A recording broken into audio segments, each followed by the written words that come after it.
Assalamualaikum. Kembali lagi bersama Ibu Hilda. Semoga adik-adik dalam keadaan sehat semua ya.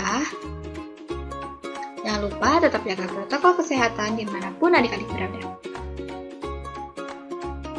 Sebelum memulai pembelajaran hari ini, kita awali dengan berdoa terlebih dahulu. Bismillahirrahmanirrahim. Hari ini kita akan melanjutkan materi mengenai teorema Pythagoras.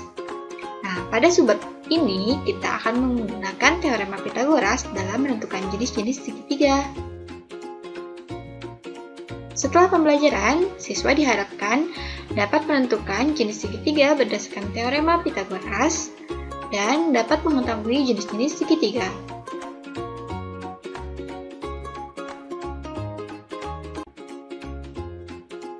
Nah, apakah kalian ingat jenis-jenis segitiga? Apa saja ya? Nah, perhatikan gambar berikut.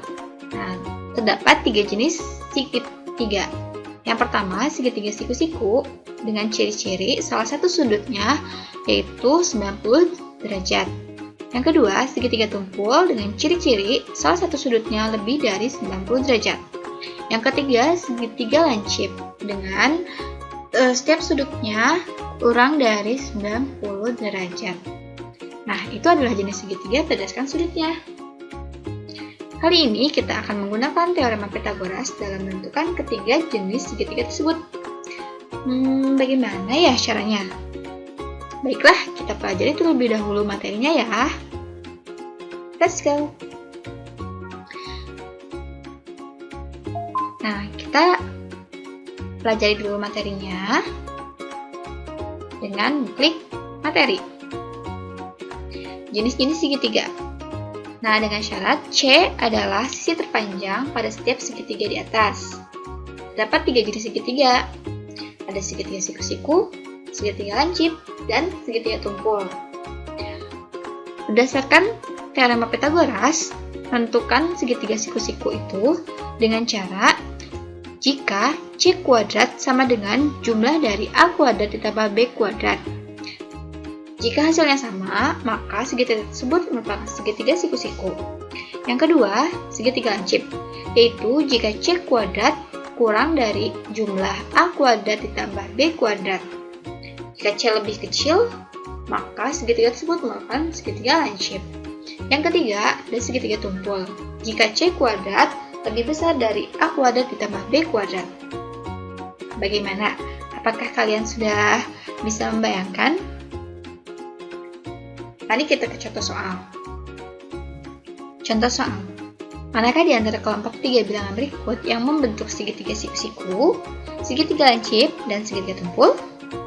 Bagaimanakah cara menyelesaikan soal tersebut? Dengan bilangan A, 8, 15, dan 17, B, 8, 15, dan 19, yang C, 13, 9, dan 11. Baiklah, kita kerjakan yang A terlebih dahulu dengan kelompok bilangan 8, 15, dan 17. Nah, bilangan terbesar dari kelompok bilangan tersebut adalah 17, maka C adalah 17 pangkat 2 dan A sama dengan 8 kuadrat dan B-nya 15 kuadrat. Maka 17 kuadrat itu 289 dan A kuadrat tambah B kuadratnya 289. Nah, sisi kiri dan sisi kanan hasilnya sama, maka kelompok bilangan tersebut merupakan bilangan untuk segitiga siku-siku. Yang B, kelompok bilangannya 8, 15, dan 19. Nah, angka terbesarnya adalah 19, maka C-nya adalah 19. 19 kuadrat sama dengan A kuadrat ditambah B kuadrat.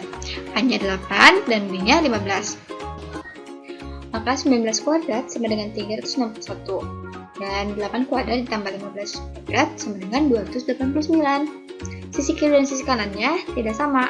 Nah, dengan C lebih besar daripada A kuadrat ditambah B kuadrat. Maka kelompok bilangan tersebut merupakan kelompok bilangan untuk segitiga tumpul. Nah, kemudian yang C dengan kelompok bilangan 13, 9, dan 11 dengan angka terbesarnya 13, maka C sama dengan 13 kuadrat. Dan A-nya sama dengan 9, B-nya sama dengan 11. Nah, A kuadrat tambah B kuadrat sama dengan 202, sedangkan C kuadratnya sama dengan 169. Maka C kuadrat lebih kecil daripada A kuadrat ditambah B kuadrat. Oleh karena itu, kelompok bilangan tersebut merupakan kelompok bilangan untuk segitiga lancip. Nah, bagaimana? Apakah kalian sudah mengerti? Mari kita coba latihan soal. Silakan adik-adik kerjakan di buku tulis kalian masing-masing.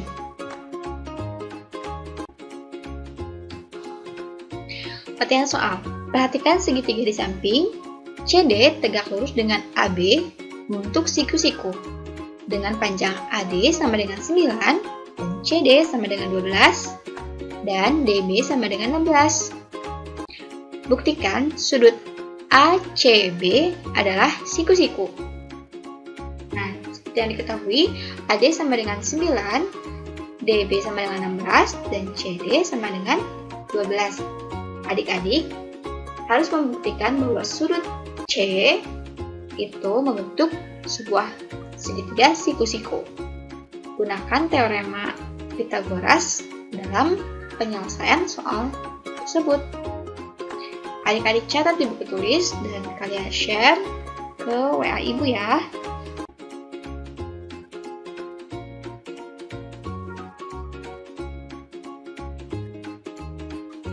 Nah, bagaimana? Apakah ada yang ingin adik-adik tanyakan? Jika ada yang ingin ditanyakan, silahkan tulis pada kolom komentar ya. Jangan lupa adik-adik kerjakan latihan soalnya dan kerjakan di buku tulis masing-masing.